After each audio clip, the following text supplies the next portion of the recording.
Krishna scooty park చేసి ఆఫీస్లోనికి వచ్చింది. Casual గా తన క్యాబిన్ కి వెళ్లేసరికి అక్కడ ఆల్రెడీ మురారి తన కోసం వెయిట్ చేస్తున్నాడు. ఆమెను చూడగానే మురారి కళ్ళలో వచ్చిన మెరుపు గమనించినా ఏం తెలియనట్టు అతన్ని పట్టించుకోకుండా హ్యాండ్ బ్యాగ్ పక్కన పెట్టేసి కుర్చీలో కూర్చుంది. వచ్చి రాగానే తనని ఏదో ఒకటి అంటుంది. తద్వారా మాటలు కలుపుదామని వెయిట్ చేస్తున్న మురారికి ఆమె ప్రవర్తన కాస్త నిరాశపరిచింది. హలో మేడం, చెట్టంతా మనిషిని, అందులోనూ బాస్ని. ఇక్కడ నిల్చొని ఉంటే కనీసం గుడ్ మార్నింగ్ కూడా చెప్పవా అని అడిగాడు మురారి చిరునవ్వుతో. గుడ్ మార్నింగ్ ఎవరైనా అడిగి చెప్పించుకుంటారా? అసహ్యంగా అంది కృష్ణ. తప్పదు మరి, ఏం చేస్తాం? బాస్కి రెస్పెక్ట్ ఇవ్వాలన్న మినిమం కామన్ సెన్స్ ఆఫీస్ స్టాఫ్కి లేనప్పుడు అలాగే అడుక్కోవాలి అన్నాడు మురారి నవ్వుతూ. ఆ మాటతో కృష్ణ కోపంగా నిల్చుంది. స్థాయిని బట్టి వచ్చే మర్యాద పనిచేసే ఈ 4 గోడల మధ్య మాత్రమే ఉంటుంది. అదే మర్యాద నలుగురిలో కూడా కావాలంటే క్యారెక్టర్తో సంపాదించుకోవాలి. అమ్మాయిల ఇష్టాలతో సంబంధం లేకుండా అధికార గర్వంతో ఇలా వంకర వేషాలు వేసే వాళ్ళపై అసహ్యం వేస్తుంది, కానీ మర్యాద రాదు అందే కృష్ణ కోపంగా. ఇదిగో, నువ్వు తిట్టాలంటే నార్మల్గా తిట్టు, అంతేకాని కోపం పేరుతో ఇలా క్యూట్గా మొహం పెట్టి తిడితే నాకు లోపల ఏదేదో అయిపోతుంది అన్నాడు మురారి గుండెల మీద చేయి పెట్టుకొని. అప్పటికే కోపంగా ఉన్న కృష్ణకి ఆ మాటలతో ఇరిటేషన్ ఇంకా పెరిగిపోయింది. రే ప్లీజ్, దయచేసి బయటికి పోరా, ఇప్పుడు నీతో గొడవపడి వాదించే ఓపిక కూడా లేదు నాకు అంది కృష్ణ దండం పెడుతూ. సరే సరే వెళ్తానులే, కానీ వెళ్లే ముందు నీతో ఒక ముఖ్యమైన విషయం చెప్పాలి అన్నాడు మురారి సీరియస్ గా. ఏంటో త్వరగా చెప్పి తగలడు అంది కృష్ణ కోపంగా. ఏం లేదు, నువ్వు ఈ శారీలో కత్తిలా ఉన్నావు బంగారం అంటూ గట్టిగా కృష్ణ నడుము గిల్లేసి అక్కడి నుంచి పారిపోయాడు మురారి. అబ్బా అంటూ బాధగా నడుంపై చూసుకొని కృష్ణకి తెల్లని శరీరంపై పడిన పింక్ కలర్ మచ్చ చూసి మురారిపై చాలా కోపం వచ్చింది. రౌడీ వెధవ, వీడు మారడు అని కోపంగా తిట్టుకుంది కృష్ణ. శ్రీవల్లి వడ్డిస్తుంటే మహదేవ్ భోజనం చేస్తున్నాడు. భోజనం చేద్దామని కిందికొచ్చిన జ్యోతి వాళ్ళిద్దరినీ చూసింది. ఆమె ప్రేమగా కొసరి వడ్డిస్తుంటే మహదేవ్ భార్య బుగ్గలు గిల్లుతూ సంతోషంగా తింటున్నాడు. వాళ్ళకి ఒకరిపై ఒకరికి ఎంత ప్రేమ ఉందో చూస్తేనే అర్థమవుతుంది. ఆమె సీరియస్గా భోజనానికి కూర్చోవడంతో అప్పటి వరకు భర్తకు ఉత్సాహంగా వడ్డిస్తున్న శ్రీవల్లి కంగారుగా అక్కడి నుంచి వెళ్ళిపోబోయింది. ఏం కోడలి పిల్ల, నీ చేత వడ్డించుకొని తినే అదృష్టం మొగుడికి తప్ప అత్తలకు లేదా అని సీరియస్గా జ్యోతి అనడంతో వెళ్తున్న శ్రీవల్లి అడుగులు ఆగిపోయాయి. ఆమెతో పాటు అక్కడున్న అందరూ ఆశ్చర్యంగా చూశారు. ఎందుకంటే శ్రీవల్లితో కలిసి ఇంట్లో ఉండడానికి ఒప్పుకోవడమే చాలా గొప్ప అనుకుంటుంటే ఇప్పుడు ఆమెకి ఇంటి కోడలి హోదా ఇచ్చి అత్తగారిగా ఆర్డర్ వేస్తుంటే అందరికీ ఆశ్చర్య స్థానంలో మెల్లగా ఆనందం వచ్చేసింది. శ్రీవల్లికైతే సంతోషంతో కన్నీళ్లు కూడా వచ్చేశాయి. ఏయ్, ఏంటమ్మా భోజనం పెట్టమని అడిగితే ఏడుస్తున్నా? నీకు ఇష్టం లేకపోతే వద్దులే, నేనే వడ్డించుకుంటాను అంది జ్యోతి నవ్వుతూ. శ్రీవల్లి ఆనందంగా వెళ్లి జ్యోతిని హత్తుకుంది. చాలత్తయ్య, ఈ ఒక్క మాట చాలు, ఇంతకు మించి ఇంట్లో నేను కోరుకునేది పొందాల్సినవి ఏమీ లేదు అంది శ్రీవల్లి ఏడుస్తూ. ఎవరు చెప్పారు నువ్వు పొందాల్సినవి ఇంకేమీ లేవని? ఇంతకంటే ముఖ్యమైనది ఇంకొకటి ఉంది అంది జ్యోతి సీరియస్గా. ఏంటది అని అడిగింది శ్రీవల్లి కళ్ళు తుడుచుకుంటూ. నువ్వు తల్లివై మమ్మల్ని నానమ్మల్ని చేయాలి, అప్పుడు ఇంట్లో కోడలుగా నువ్వు చేయాల్సిన పని సంపూర్ణంగా పూర్తయినట్టు అంది జ్యోతి ప్రేమగా తల నిమురుతూ. ఆ మాటతో శ్రీవల్లి కంగారుగా భర్త వైపు చూసింది. అంటే పిన్ని, ఇప్పుడు అప్పుడే పిల్లలెందుకు, కొన్నాళ్ళు లైఫ్ ఎంజాయ్ చేద్దామని నేనే ఆపాను అన్నాడు మహదేవ్ కంగారుగా. రే పిచ్చోడా, 2 ఏళ్ళు అవుతుందిరా పెళ్లి చేసుకొని, ఇంకా ఎన్ని రోజులు ఎంజాయ్ చేస్తావురా? చూడు, జీవితంలో ఎంజాయ్మెంట్ ఉండాలి, కానీ ఎంజాయ్ మాత్రమే జీవితం కాకూడదు. ఇలా ఏళ్ల తరబడి పిల్లల్ని కనకపోతే మీ గురించి నలుగురు 4 రకాలుగా అనుకుంటారు. ఆ అవకాశం మనం ఎప్పుడూ ఇవ్వకూడదు అంది జ్యోతి. సరే పిన్ని, మేము దాని గురించి ఆలోచిస్తాం అన్నాడు మహదేవ్ మెల్లగా. ఆలోచించడం కాదు, వీలైనంత త్వరగా నాకు రిజల్ట్ చూపించాలి మీరిద్దరూ అంటూ భోజనానికి కూర్చుంది జ్యోతి. ఆ మాటతో శ్రీవల్లి మరియు మహదేవ్ ఒకరినొకరు చూసుకొని కాస్త సిగ్గుపడ్డారు. సమయం సాయంత్రం 6 గంటలు. అరవింద్ ఆనందంగా కార్ పార్క్ చేసి ఇంట్లోకి వచ్చాడు. అమ్మా, నాన్న అంటూ గట్టిగా అరుస్తూ పిలిచాడు. రూమ్లో ఉన్న రామ్మూర్తి, కిచెన్లో ఉన్న శ్రీదేవి ఆ అరుపులతో బయటకొచ్చారు. సోఫాలో కూర్చున్న కొడుకును చూసి ఏంట్రా పిలిచావని అడిగింది శ్రీదేవి.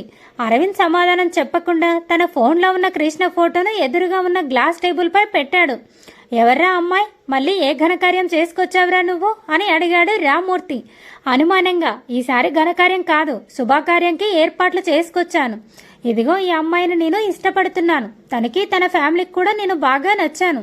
సో రేపు మీరు సాంప్రదాయబద్ధంగా వాళ్ళ ఇంటికి వెళ్ళి సంబంధం మాట్లాడాలి, అర్థమైందా అన్నాడు అరవింద్ చిరునవ్వుతో. భార్యాభర్తలిద్దరికీ విషయం అర్థమై నేను రాను, కావాలంటే మీ అమ్మని తీసుకెళ్ళు అన్నాడు రామ్మూర్తి సీరియస్గా. ఎందుకు రావు, ఒక తండ్రిగా కొడుక్కి పెళ్లి చేయాల్సిన బాధ్యత నీకు లేదా అని అడిగాడు అరవింద్ సూటిగా. రేయ్, ఎవరైనా నీ కొడుకు ఎలాంటివాడు అని అడిగితే మంచివాడు ప్రయోజకుడని గొప్పగా చెప్పుకుంటే బాగుంటుంది. అంతేకాని నా కొడుకు జైలుకి వెళ్ళొచ్చాడు, చిప్పకూడు తిన్నాడు అని చెప్తే నీతో పాటు నిన్ను కన్న పాపానికి మామోహం కింద ఊసేస్తారు అన్నాడు రామ్మూర్తి కోపంగా.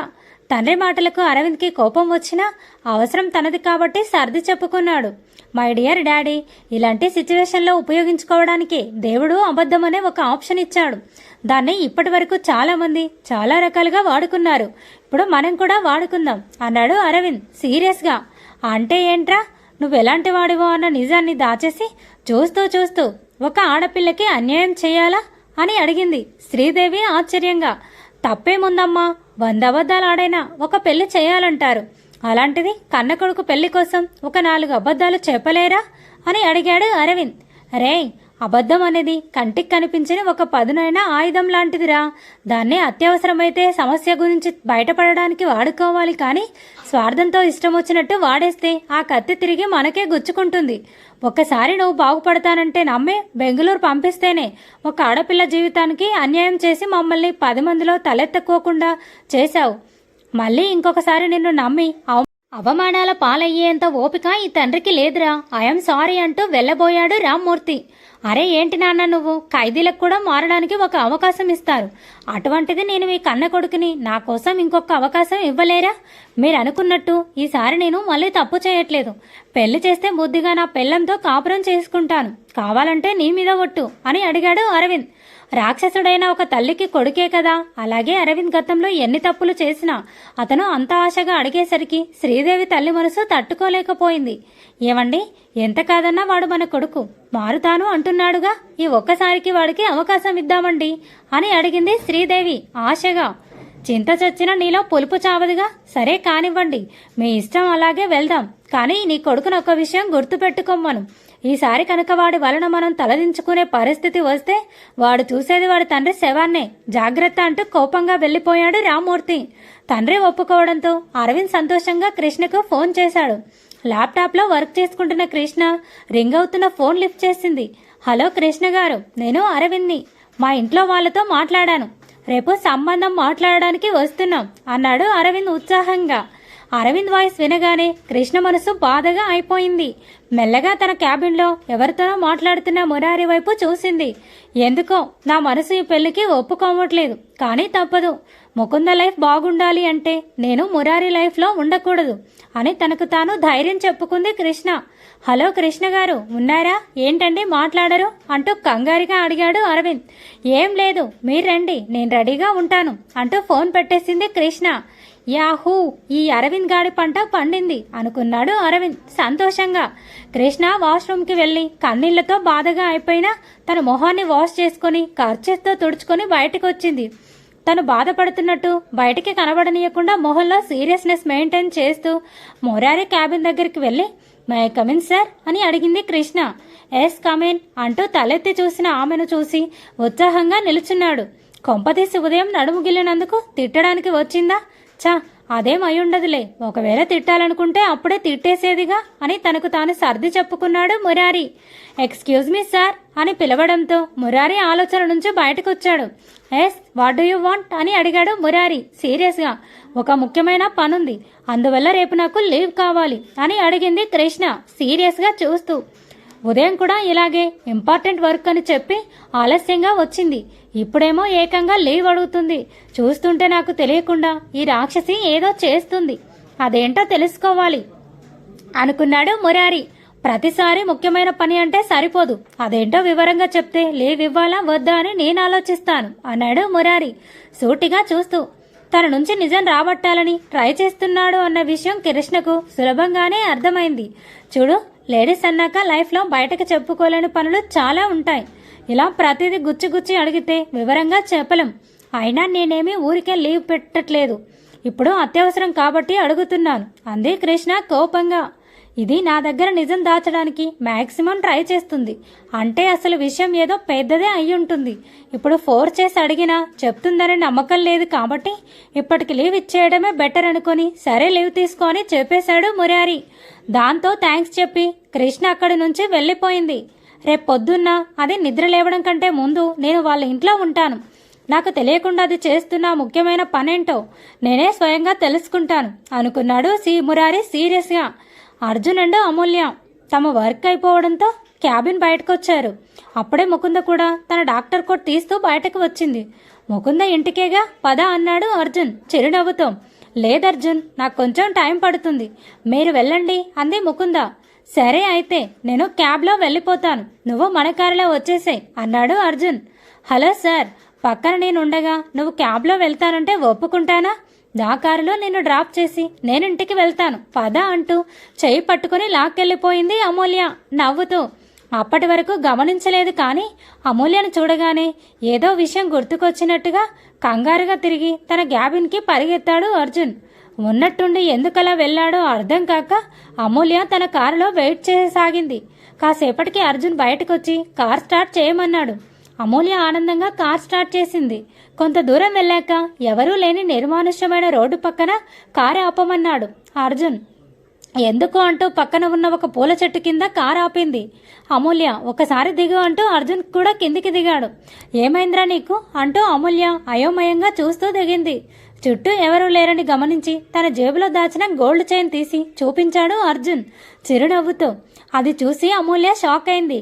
నిన్న రెస్టారెంట్కి వెళ్ళినప్పుడు మన టేబుల్ వెనుక కూర్చున్న అమ్మాయి మెడలో ఈ చైన్ ఉంది. నువ్వు దానివైపు ఆశగా చూడడం నేను గమనించాను. అందుకే నిన్న రాత్రంతా కష్టపడి చాలా షాపులు తిరిగి కొనుక్కొచ్చాను అన్నాడు అర్జున్ చిరునవ్వుతో. ఎందుకురా ఇప్పుడు ఇది అని అడిగింది అమూల్య ఆశ్చర్యంగా. మన 4 ఏళ్ల ఫ్రెండ్షిప్లో నువ్వు నాకు చాలా గిఫ్ట్స్ ఇచ్చావు, కానీ నేనే ఇంతవరకు ఏమీ ఇవ్వలేదు. గత సంవత్సరం ఫ్రెండ్షిప్ డే రోజు నువ్వు నా చేతికి పెట్టిన ఈ రోలెక్స్ వాచ్ ఇప్పటికీ నా చేతికే ఉంది. దీన్ని చూసినప్పుడల్లా నువ్వు నీ నవ్వు మాత్రమే గుర్తుకొస్తాయి. అలా నీకు గుర్తుండిపోయేలా ఏదైనా ఇవ్వాలనిపించింది.